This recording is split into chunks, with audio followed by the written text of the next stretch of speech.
Lord of masses Nandamuri Balakrishna movie Akhanda 2 Thandavam movie వచ్చేసరికల్లా ఇప్పుడు release కాదు, 2026లో రిలీజ్ అవుతుంది అని చెప్పి బుక్ మై షోలో అయితే కనిపిస్తుంది. అసలు దాని గురించి మాట్లాడుకుందాం. అంతకన్నా ముందు అకౌంట్ అయితే ఛానల్ సబ్స్క్రైబ్ అయితే చేసుకోండి. అసలు నిర్మాతలు అయితే పోటీ పడుతున్నారు అనమాట. ఎట్లయినా సరే అఖండ 2 అయితే డిసెంబర్ 12న కానీ 13న కానీ మూవీని అయితే ఓపెన్ చేయాలి, మూవీ షో అయితే పడాలి అని చెప్పి గట్టిగా ప్రయత్నాలు చేస్తారు. ఎవరెవరంటే సురేష్ బాబు గారు, నాగవంశీ గారు, దిల్ రాజు గారు, అంతేకాకుండా సితారా గారు, సాహు గారు, వీళ్ళందరూ కూడా చాలా అంటే చాలా కష్టపడుతున్నారు అని చెప్పుకోవాలి. ఎందుకంటే వాళ్ళ మూవీస్ కూడా ఉన్నాయన్నమాట. సంక్రాంతికి రిలీజ్ అయ్యేటువంటి మూవీలు ఉన్నాయి. ఒకవేళ సంక్రాంతికి గనక ఈ మూవీ రిలీజ్ అయింది అనుకోండి, దాంట్లో అఖండ 2 దాంట్లో వచ్చింది అనుకోండి, వాళ్ళకి చాలా అంటే చాలా లాస్ వస్తుంది.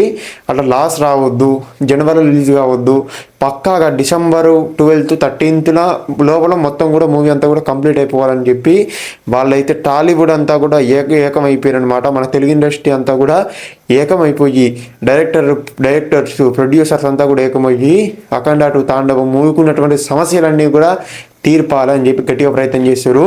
అంతేకాకుండా బాలకృష్ణ గారికి సొంతం, అంతేకాకుండా నందమూరి వంశానికే సొంతం ఏంటంటే తన సొంత లాభాలు పక్కకు పెట్టి ఒక దాన్ని విజయం సాధించాలంటే ఒక నందమూరి వంశానికి సొంతం అనమాట. అప్పట్లో పాత ఎన్టీఆర్ గారు కూడా ఒక కారు కానీ, అంతేకాకుండా అసలు ఆయనకున్న బంగ్లాలు కానీ ఏది కూడా పెట్టుకోకుండా ప్రజల కోసం చాలా అంటే చాలా కృషి చేశారు. ఇప్పుడు నందమూరి బాలకృష్ణ గారి కూడా అదే కనిపిస్తుంది.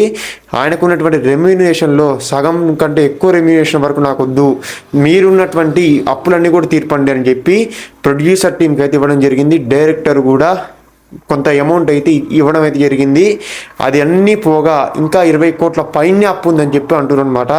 దానికి కూడా మళ్ళీ ప్రొడ్యూసర్స్ అయితే ఏకమై ఆ ప్రొడ్యూసర్ కంపెనీకి ఉన్నటువంటి 14 రీల్ ప్లస్ ప్రొడ్యూసర్ కంపెనీకి ఉన్నటువంటి మొత్తం అప్పును కూడా తీర్పేద్దామని చెప్పి అయితే ముందుకైతే వస్తారనమాట. మన కొంగారు పడవలసినటువంటి అవసరం అయితే లేదు. నాకు తెలిసినంత వరకు అయితే డిసెంబర్ 13th కానీ 14th కానీ మూవీ అయితే రిలీజ్